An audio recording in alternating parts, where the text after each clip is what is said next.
अस्सलामुअलैकुम, मैं हूं doctor Atif Ali. I am provincial treatment coordinator in Punjab AIDS control programme.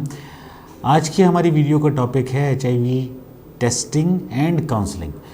मेरा ज़ाती ख्याल है कि HIV एड्स की रोकथाम के लिए, उसकी प्रिवेंशन के लिए और उसकी ट्रीटमेंट के लिए प्रॉपर टेस्टिंग एंड काउंसलिंग का बहुत बहुत बहुत ज़्यादा रोल है। और मैं इसको इस गेटवे समझता हूँ कि अगर हमने इस बीमारी को कंट्रोल करना है तो जितना अच्छे तरीके से हम काउंसिल करेंगे, ना सिर्फ मरीज़ों को जो इसका शिकार है, बल्कि हेल्थ केयर प्रोवाइडर्स और जनरल पॉपुलेशन को जितनी अच्छे तरीके से मैसेज पता होगा, हम इस डिज़ीज़ पर उतना जल्दी काबू पा सकते हैं। ग्लोबली 50% लोगों को अपने स्टेटस के बारे में नहीं पता, और जिनको पता है वो स्टिग्मा और रिलक्टेंस और परेशानी और शर्मिंदगी की वजह से इस हद तक छुपाते हैं कि वो डिज़ीज़ की फर्दर स्प्रेड का बायस बन रही होती है। तो यही वजह है कि पंजाब एड्स कंट्रोल प्रोग्राम के हर सेंटर पर, हर ART सेंटर पर एक डेडिकेटेड काउंसलर जो क्लिनिकल साइकोलॉजिस्ट होती है, जो इस हवाले से ट्रेंड है। मैं होती है का लफ्ज़ इसलिए इस्तेमाल कर रहा हूँ कि उनमें से ज़्यादातर फीमेल्स हैं, लेकिन मेल्स भी हैं। वो दे आर ट्रेंड कि किस तरह से हमने HIV पॉजिटिव लोगों को काउंसल करना है, भले वो जनरल पॉपुलेशन से हो या हाई रिस्क पॉपुलेशन से हो। अब बेसिकली काउंसलिंग में जो इम्पोर्टेंट फैक्टर्स हैं या जो पिलर्स हैं वो 5 C's हैं। सबसे पहले कंसेंट। जब हम कंसेंट की बात कर रहे हैं तो हमें ये बताना बड़ा ज़रूरी है कि विदाउट कंसेंट हम किसी की HIV स्क्रीनिंग नहीं कर सकते। ये गाइडलाइंस हैं जिनमें बताया जा रहा है, और ये कंसेंट कोई रिटन कंसेंट नहीं होता कि मैं फ़लाँ इब्ने फ़लाँ ये कंसेंट देता हूँ कि मैं HIV टेस्टिंग करवा रहा हूँ। ऐसा नहीं होता, ये एक वर्बल कंसेंट होता है। तो पहला C कंसेंट है। दूसरा C कॉन्फिडेंशियलिटी है, यानी कि हमने मरीज़ के स्टेटस के बारे में कभी भी डिस्क्लोज़ नहीं करना है। अनटिल अनलेस मरीज़ की अपनी विल ना हो, हम ये स्टेटस कभी डिस्क्लोज़ नहीं कर रहे होते। और ख़ास तौर पर पंजाब एड्स कंट्रोल प्रोग्राम में इसका बहुत ज़्यादा ख्याल रखा जाता है। तीसरी चीज़, जो तीसरा C या तीसरा पिलर है काउंसलिंग का, दैट इज़ काउंसलिंग इट्सेल्फ। कि उस काउंसलिंग में बहुत सारी चीज़ें शामिल हो सकती हैं। अभी हम आगे जाके डिस्कस करेंगे कि प्री टेस्ट काउंसलिंग में क्या क्या चीज़ें डिस्कस करते हैं, पोस्ट टेस्ट काउंसलिंग में क्या क्या चीज़ें डिस्कस करते हैं। Proper information about the disease, about the mode of transmission, prevention, और कैसे फर्दर आगे इन्फेक्शन को रोकने के लिए क्या क्या चीज़ें ज़रूरी हैं, ये काउंसलिंग में बताई जाती हैं। फिर हम पिछली वीडियोज़ में डिस्कस कर चुके हैं कि टेस्टिंग, करेक्ट टेस्ट रिजल्ट्स। पिछली वीडियो में हमने एक बात डिस्कस की कि अगर कोई बंदा तीनों किटों पर पॉजिटिव नहीं आ रहा, किसी 2 पर या किसी 1 पर आ रहा है, तो उसके साथ उस सिनेरियो में हमने क्या करना है, हमने उसे उस वक्त तक डायग्नोज या लेबल नहीं कर देना जब तक वो तीनों किटों पर पॉजिटिव ना हो, पहली बात, या हमारे पास PCR की रिपोर्ट मौजूद ना हो और कंफर्म ना हो। अगेन ये भी एक बहुत इंपॉर्टेंट पिलर है काउंसलिंग का। और सबसे important, connection with the prevention, treatment या केयर सर्विसेज, कि अगर किसी जगह पर कोई टेस्टिंग हुई है और टेस्टिंग के बाद काउंसलिंग हो गई है, तो अब उसका फर्दर वे फॉरवर्ड क्या है कि कहाँ जाना है उसने, ये बड़ी इंपॉर्टेंट चीज़ है। तो these are the 5 C's of counselling, जिसमें कंसेंट है, कॉन्फिडेंशियलिटी है, काउंसलिंग है, करेक्ट टेस्ट रिजल्ट्स हैं, और connection with the prevention, treatment and care services मौजूद हैं। अब जिस तरह मैंने बात की कि काउंसलिंग में इसके अलावा क्या क्या चीज़ें ज़रूरी हैं, मैंने आपको बताया कि जो काउंसलिंग है उसमें प्री टेस्ट काउंसलिंग, टेस्टिंग और पोस्ट टेस्ट काउंसलिंग इन्वॉल्व है। अगर हम प्री टेस्ट काउंसलिंग की बात करें, मैंने कहा कि इस डिज़ीज़ के साथ स्टिग्मा बहुत ज़्यादा अटैच्ड है।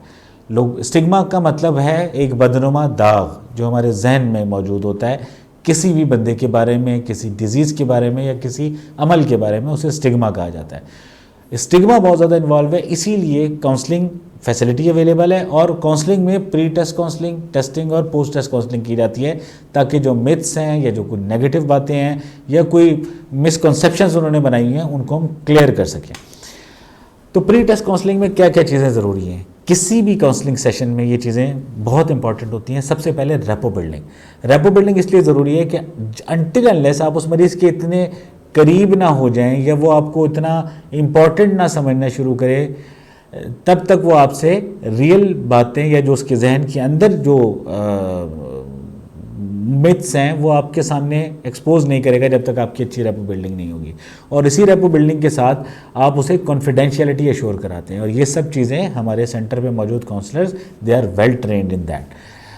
दूसरी बात, प्री टेस्ट काउंसलिंग में जो इंपॉर्टेंट फैक्टर या इंपॉर्टेंट चीज़ डिस्कस की जाती है वो होती है उसकी नॉलेज अबाउट HIV एड्स, कि वो HIV एड्स के बारे में जो प्रॉपर नॉलेज है वो उसे दी जाती है कि किस तरह ट्रांसमिशन होती है, कौन कौन सी वजह हैं जिनकी वजह से हो सकती है, अगर खुदा न खास्ता हो गया है तो उस सिलसिले में क्या कर सकते हैं, क्या क्या रिस्क फैक्टर्स हैं, अगर वो किसी लो सोशो इकोनॉमिक से स्टेटस से बिलोंग करता है तो हमारी कोशिश होती है कि यार हम ड्यूरिंग प्री टेस्ट काउंसलिंग ही असेस कर लें कि इसे कौन कौन सी सोशल सपोर्ट या फाइनेंशियल सपोर्ट की ज़रूरत है।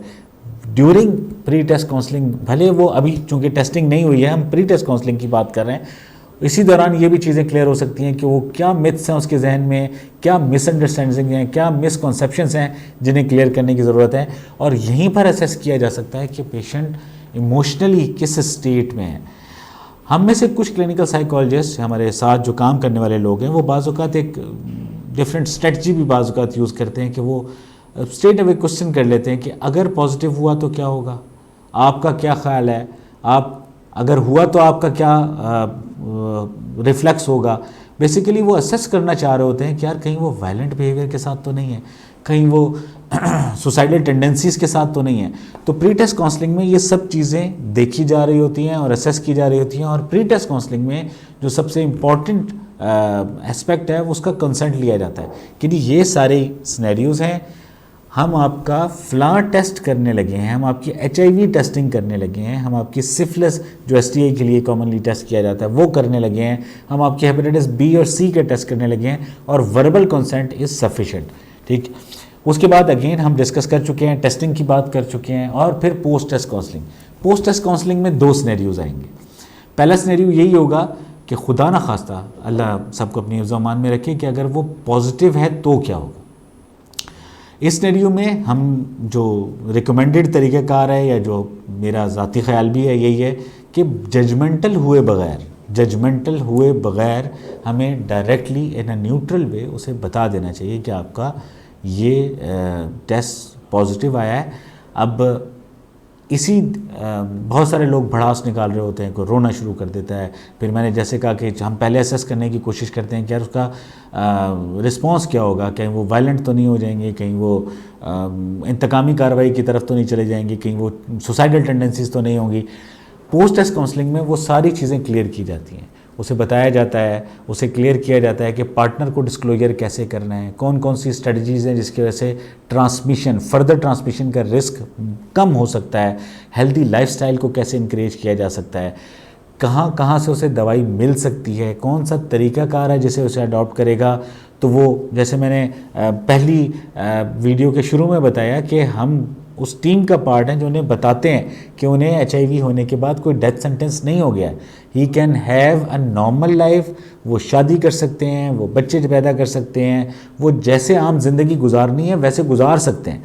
तो पोस्ट टेस्ट काउंसलिंग में इसी चीज़ को, इन केस कि अगर पेशेंट पॉजिटिव है तो ये किया जाता है, और उसके बाद सबसे इम्पॉर्टेंट उसे रेफ़र किया जाता है प्रॉपर ट्रीटमेंट सेंटर की तरफ।